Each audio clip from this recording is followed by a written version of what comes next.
opung parpelak di pro kontra, di mana setiap narasi memiliki sudut pandang berbeda tergantung bagaimana Anda menilainya. Dan Anda tidak perlu merasa berdosa sama seperti Denny Indrayana yang tidak merasa berdosa membuat sayembara. Bagi barang siapa yang bisa membuktikan ijazah Mas Gibran asli, maka dia akan memberikan 100 juta rupiah.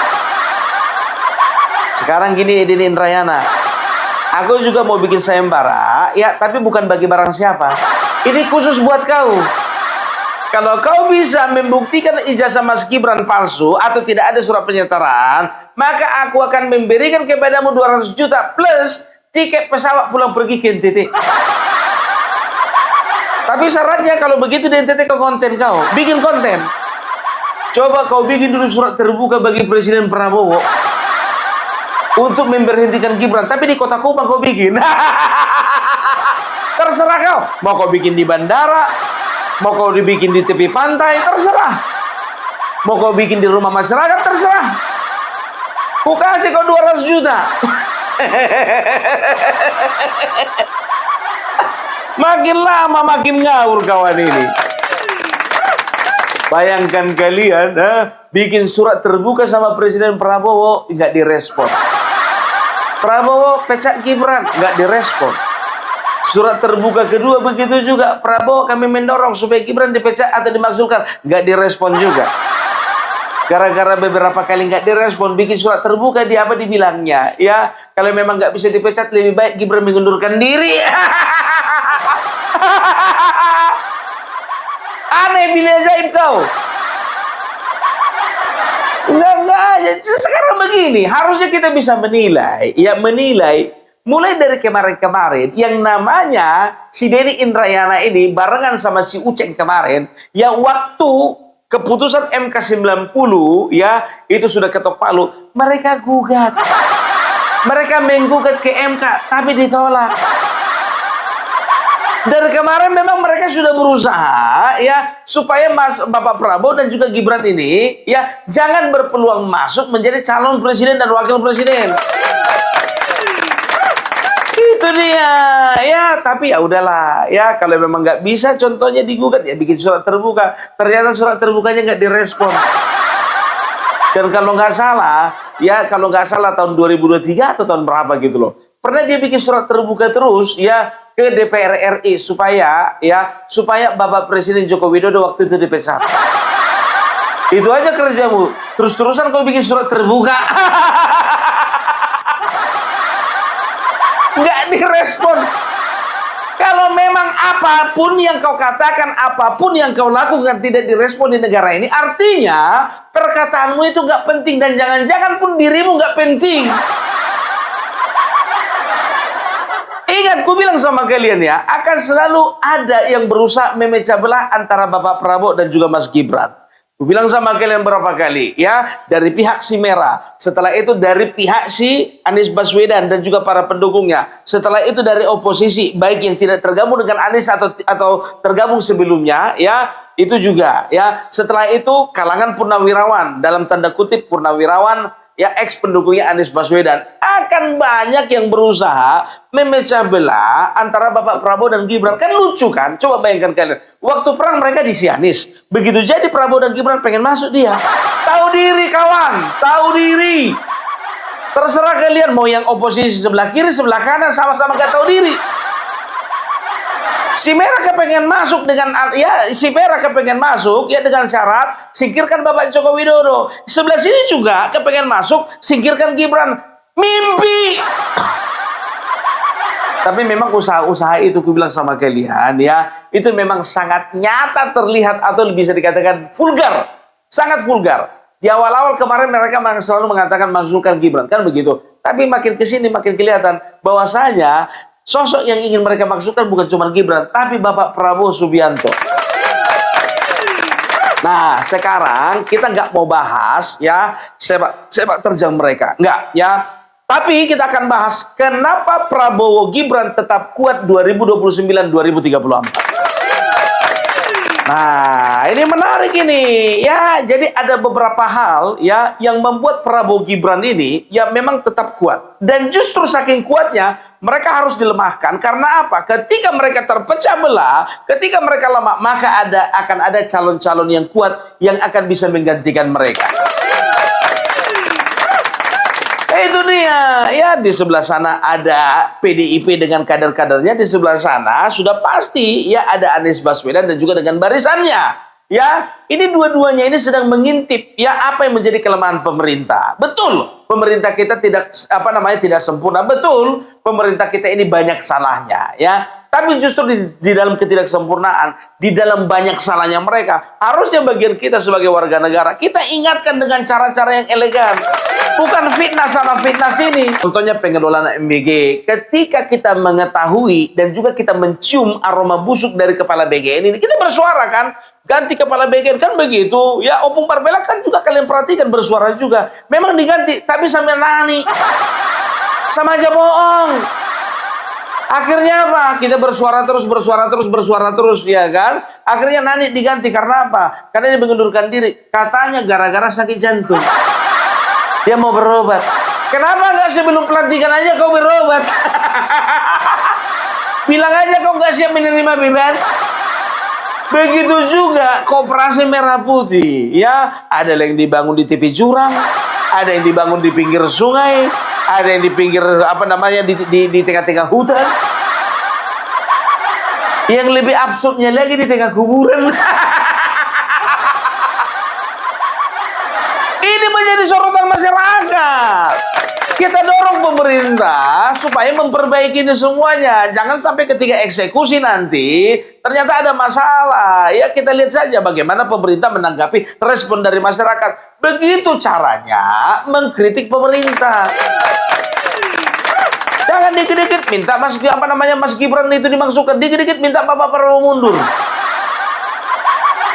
Terimalah pemimpin kita, terimalah presiden dan wakil presiden kita dengan kelebihan dan kekurangannya. Kenapa di Jakarta bisa menerima Anies dengan kelebihan dan kekurangannya? Ya, dengan mencak warna-warni trotoar, kelebihan bayar, lem Aibon, patung bambu getah-getih yang bentuknya seperti orang lagi rumah sakit jadi rumah sehat. Kenapa kalau Presiden Prabowo dan Gibran kalian nggak mau nerima kelebihan dan kekurangannya? Kenapa Anies Baswedan ya mau menerima kelebihan dan kekurangannya? Pernah gue bilang kayak gitu sama komentari ya masyarakat di Jakarta, ya kan? Ngomel-ngomel, tahu kayak gini aku nggak milih Anies, tahu kayak gini aku nggak milih Anies. Aku bilang, terimalah Anies Baswedan dengan segala kelebihan dan kekurangannya. Apa dibilangnya? Kelebihannya cuma satu, Opung Parbela, yang banyak kekurangannya. Penasaran kamu ya kan? Apa kelebihannya si Anies? Gue bilang, kelebihan bayar.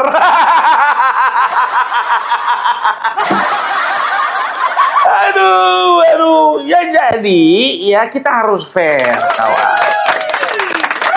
Nah, jadi ya yakinlah kalian, pemerintah pasti sedang berusaha untuk memperbaiki dirinya, ya, dan juga memperbaiki situasi di bangsa ini. Nah, aku bilang sama kalian, ada beberapa hal yang membuat Prabowo Gibran kuat, ya, untuk 2029. Dan ingat, tapi ada syaratnya. Ingat, aku akan kasih sama kalian, ya, 5 alasan kenapa Prabowo Gibran dan juga 5 yang wajib dilakukan, ya, supaya alasan-alasan yang 5 tadi itu bisa terpenuhi.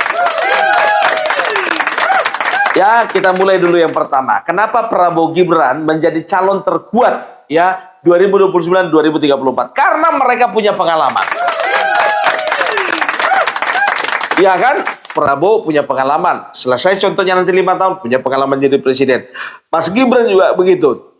Selesai 5 tahun punya pengalaman. Nah, ya, di antara calon-calon yang lain, contohnya ada Anies Baswedan, contohnya sebelah sana ada Puan Maharani, contohnya sebelah sana juga katakanlah ada, ya, poros lain ya. Yang paling berpengalaman siapa? Sudah pasti Bapak Prabowo dan juga Mas Gibran, kan begitu. Jarang sekali, ya, ada presiden ya, ada wakil presiden yang 2 periode. Jarang sekali dan tidak pernah, bahkan tidak pernah di Indonesia ini. Tapi tidak pernah bukan berbicara tidak mungkin toh.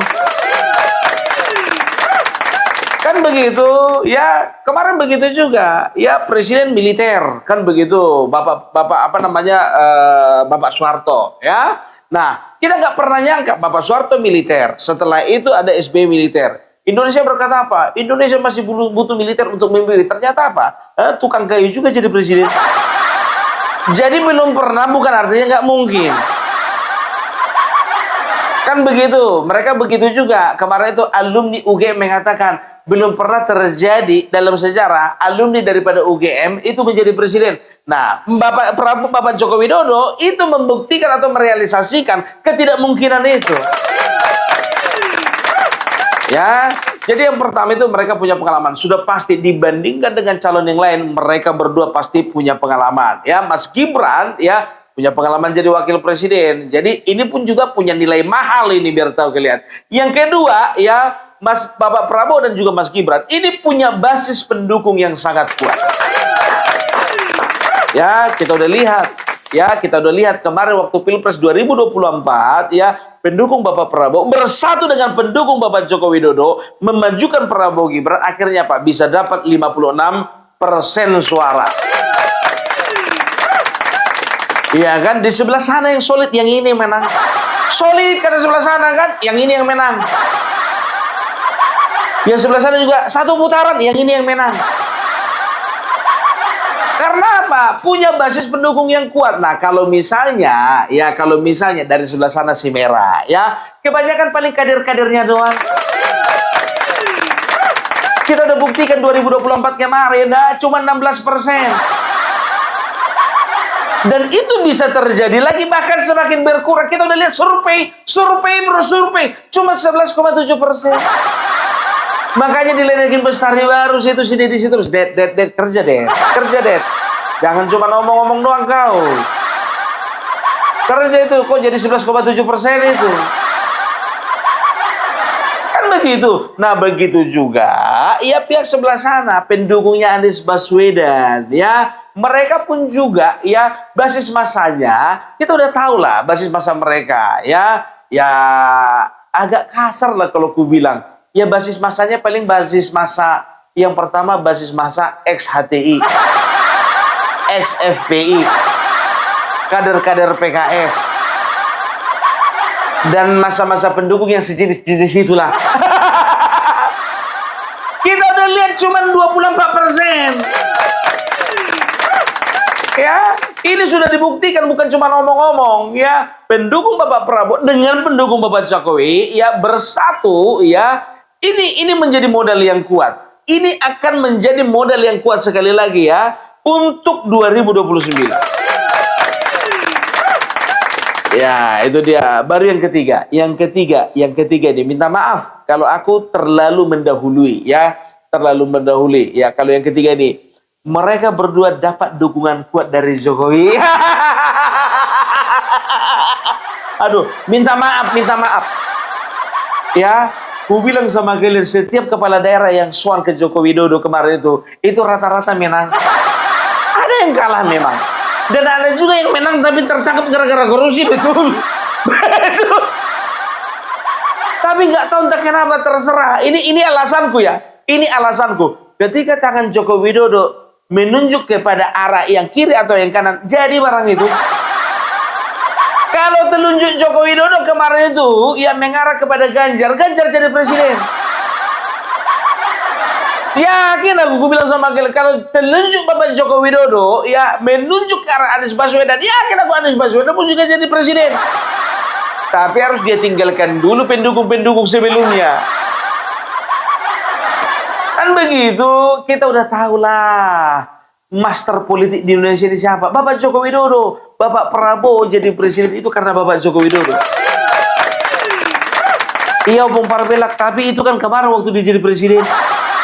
Gue bilang sama kalian, ya, mau dia jadi presiden atau dia jadi presiden, ya, ketika seseorang, ya, yang punya kesaktian 2 kali wali kota, sekali gubernur, 2 kali presiden, nggak terkalahkan, ya, Itu dia itu sedang mentransferkan kesaktiannya dengan orang-orang di sekelilingnya. Maaf, aku tidak mendahului Tuhan ya. Aku tidak mendahului Tuhan. Tapi kalau dapat dukungan yang kuat dari Joko Widodo, ya ini akan luar biasa. Kita bisa lihat bagaimana sekarang Bapak Joko Widodo ya pergi safari atau kunjungan ya ke beberapa provinsi. Coba kalian lihat dulu ya. Kita logika kita aja kita pakai. Kalau misalnya Bapak Joko Widodo bergerak, maka PSI juga akan ikut bergerak. Ujung-ujungnya siapa? Ujung-ujungnya ini akan membackup siapa yang menjadi pasangan anaknya. Betul nggak? Ya betul lah, nggak mungkin lah dia saat ini ya Bapak Joko Widodo pergi ke sana ke sini mau capek-capek demi Anies Baswedan. Nggak mungkin. Atau dia sedang mempersiapkan Guntur Romli. Nggak mungkin lah. Ya, artinya apa? Artinya di sini ya Bapak Joko Widodo tidak main-main. Beliau mengatakan Prabowo Gibran 2 periode. Jadi untuk mendukung Prabowo Gibran 2 periode, beliau juga menghibahkan dirinya untuk kerja keras mulai dari sekarang. Makanya kita bisa lihat kan komentar-komentar negatif dari pihak merah yang nyinyir itu. Entah Guntur Romli kah itu, entah si Boneng kah itu, entah si Gendut kah itu, entah yang berkacamata kah itu. Yang bilang-bilang Jokodok. Karena apa? Mereka tahu Bapak Joko Widodo ini ya sedang mempersiapkan sebuah kekuatan besar. Sebelah situ juga ya, makanya mereka selalu maksudkan Gibran, adili Jokowi, adili Mulyono, maksudkan Gibran, adili Jokowi, adili Mulyono. Karena apa? Karena mereka tahu kalau dibiarkan kekuatan Bapak Joko Widodo ini ya, ini akan berefek buruk bagi karir politik mereka. Itu dia, bayangkan kalian, baru 2 provinsi yang dikunjungi Bapak Joko Widodo, survei membuktikan ya suara dari elektabilitas dari PSI naik dari 2,81 menjadi 4,1. Kenaikannya itu signifikan 1,29. Itu dia ngomong pakai data, Wak. Makanya gue bilang kemarin itu ya Bapak Joko Widodo kan waktu masih memerintah, waktu masih jadi presiden, ya beliau itu kan separuh hati mendukung PSI karena apa? Beliau menjadi masih presiden. Tapi sekarang ya beliau sudah bisa fokus. Saya akan kerja keras. Gitu. Sampai ada dibikin biar tahu kalian ya. Ada kalau nggak salah bus telolet itu kan. Bus telolet dari jauh sampai ke sana kan. Saya akan lawan.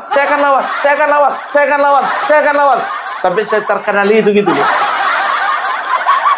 Nah bahkan biar tahu kalian pernah kami makan ya di Jakarta, aku, Agri dan juga Sibil ya makan kami ya kan pas membayar kan pakai kiris kan bunyi di situ suara Jokowi yang kedengaran.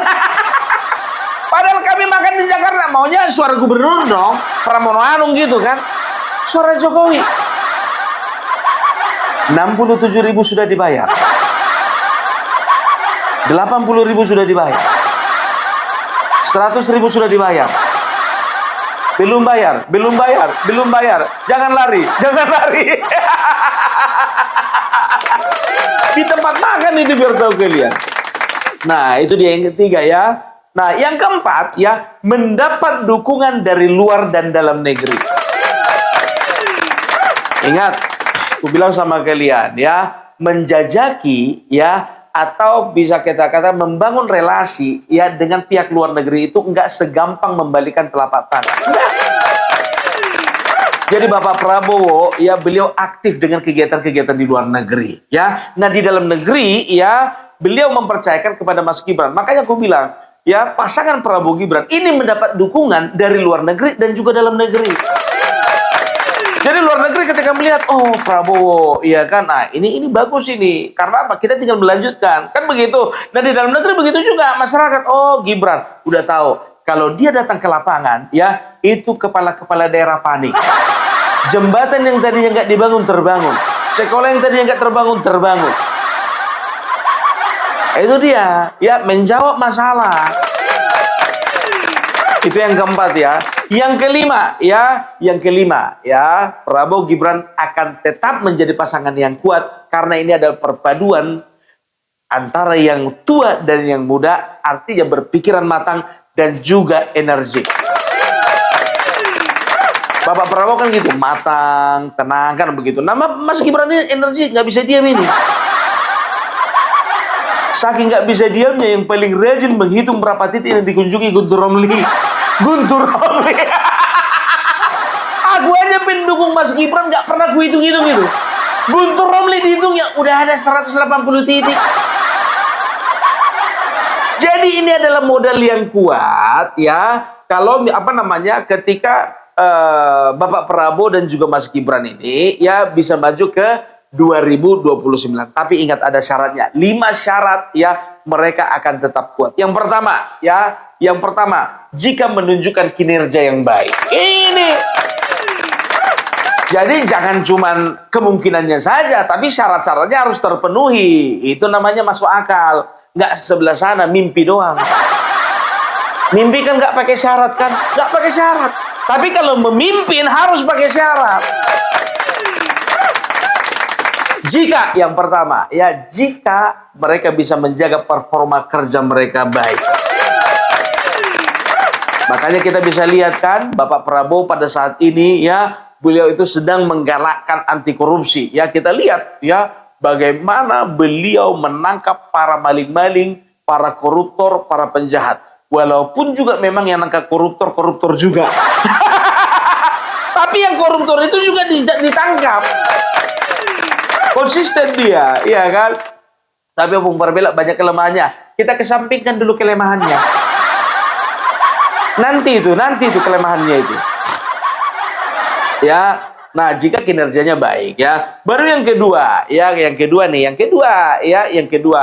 jika rajin belusukan. Apa kaitannya Bung Barbella? Dah, sekarang begini ku bilang sama kalian ya, semenjak era Bapak Joko Widodo ya, belusukan itu sudah membudaya. Jadi pemimpin yang suka belusukan itu dianggap pemimpin yang merakyat. Makanya sekarang Mas Gibran ya, dia tidak membawa visi sendiri. Dia tidak membawa dirinya sendiri, tapi dia selalu membawa visi misinya presiden ke daerah-daerah. Ya, coba bayangkan kalian. Ya, jangan tanya Bung Barbella berapa titik. Aku nggak terlalu hafal, tanya Guntur Romli. Dia yang paling hafal berapa titik yang udah dikunjungi Mas Gibran. Serius.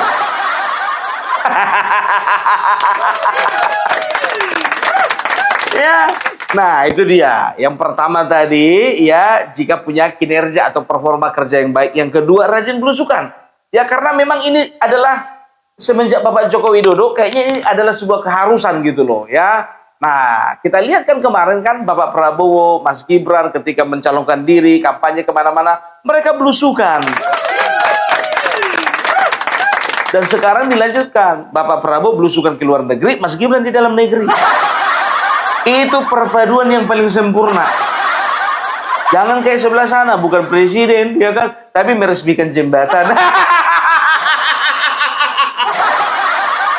Presiden bukan siapa bukan ya, menandatangani prasasti. Aduh. Yang ketiga, ya Prabowo Gibran akan kuat jika koalisi tetap kompak. Tuh. Ya, sekarang kita bisa lihat ya, koalisi tetap kompak, ya bahkan yang tadinya mereka head to head, ya Nasdem masuk, PKS juga masuk. Ya, sehingga terjadilah sebuah koalisi Kim Plus ya, walaupun PKS ya berada di luar pemerintahan ya, dan juga Nasdem juga tidak ada bukan di luar ya, tidak punya perwakilan menteri kan begitu, tapi ya pada saat ini ya mereka tetap masih solid lah ya, walaupun kayaknya untuk kedepannya kayaknya ya Nasdem akan cari jalan sendiri dan juga PKS akan cari jalan sendiri. Kayaknya sih. Tapi kalau misalnya PKS ingin dapat kursi, udah nggak usah keluar-keluar. Waktu kemarin PKS gandeng sama Demokrat. Udahlah 10 tahun udah kehilangan apa? Udah kehilangan kue. Apa mau mereka kehilangan kue lagi? Jadi jika koalisi tetap kompak. Baru yang keempat ya. Prabowo Gibran akan menjadi pasangan yang kuat jika tidak terlalu mengakomodir oposisi. Makanya untuk Prabowo Gibran nih, untuk Bapak Prabowo jangan terlalu diakomodir dong oposisi.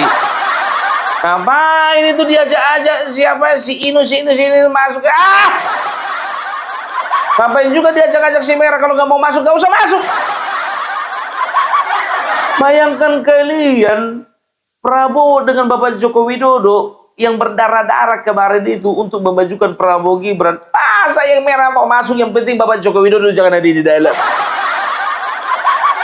Kan nggak masuk akal namanya ini kan. Begitu juga oposisi, ya kan? Kepengen mereka itu masuk ke dalam pemerintahan, masuk mereka ke dalam lingkarannya Bapak Prabowo, tapi Gibran jangan ada di situ.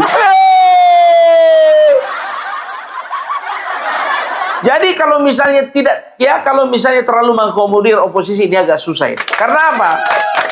Ya Bapak Prabowo bisa saja dipengaruhi kan begitu. Nah, baru yang kelima, ya alasan kelima, syarat kelima, ya kalau Bapak Prabowo dan juga Gibran ya mau tetap kuat 2029-2034, yang kelima ini paling penting ya. Stabilitas ekonomi.